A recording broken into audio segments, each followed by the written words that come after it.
দিলীপের মুখে ফের কুকথা। খড়গপুরে রাস্তা উদ্বোধনে গিয়ে বিক্ষোভের মুখে পড়েন খড়গপুরের প্রাক্তন সাংসদ। তাতে রেগে অগ্নিশর্মা প্রয়োগ করলেন অপশব্দ। দিলীপকে ফের আক্রমণ তৃণমূলের, পাল্টা জবাব গেরুয়া শিবিরের।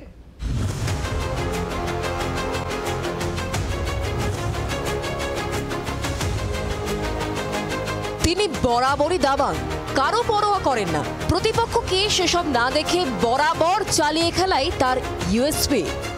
এদিন খড়গপুরে নিজের গড়ে ফের পুরনো মেজাজে সেই দিলীপ ঘোষ।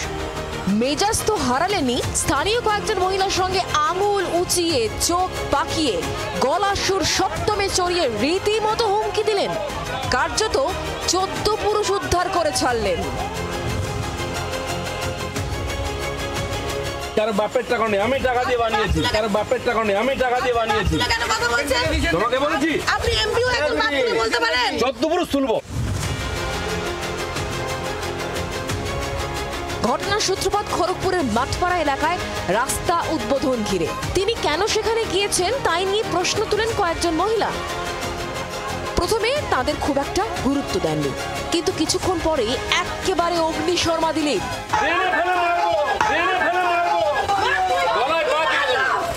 কিন্তু তিনি একজন জনপ্রতিনিধি, বিধায়ক, সাংসদ হয়েছেন, প্রতিষ্ঠিত রাজনীতিবিদ।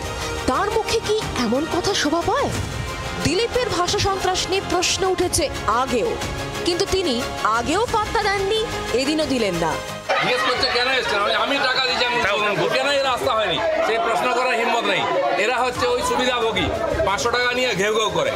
দিলীপের মন্তব্যে হাতে নয়া অস্ত্র পেয়ে আক্রমণ শানাতে ছাড়েনি জোড়াফুল শিবির। যেভাবে ব্যবহার করলেন মেয়েদের সাথে, আমি আশ্চর্য হয়ে গেলাম যে কোনো মানুষ এভাবে ব্যবহার করতে পারে। মেয়েদের সাথে তো নয়, কোনো মানুষের সাথে এরকম বলতে পারে? যে আমরা যে বারবার অভিযোগ করি, সেই অভিযোগের যে সত্যতা আছে, এটা শুধু অভিযোগ নয়, সেটা দিলীপ বাবু বুঝিয়ে দিলেন।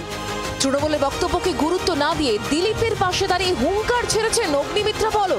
বেশ করেছেন দিলীপদা যেটা করেছেন 100 বার ঠিক করেছেন, বেশ করেছেন। এবার আগে আবার যদি করেন তো আরো ভয়ঙ্কর ভাবে প্রতিরোধ হবে। খড়গপুরের বিধায়ক ছিলেন দিলীপ ঘোষ, তারপর খড়গপুর থেকেই সাংসদ হন 2018 সালে। 2024-এ তাকে খড়গপুর থেকে বর্ধমান দুর্গাপুর কেন্দ্রে টিকিট দেয় বিজেপি, কিন্তু তিনি তৃণমূলের কীর্তি আজাদের কাছে হেরে যান। কিন্তু তিনি পদে থাকুন বা না থাকুন, মেজাজ যে পরিবর্তন হয়নি এদিন ফের বোঝালেন। যদিও তা নিয়ে ফের সমালোচনার মুখেও পড়েছেন দিলীপ ঘোষ।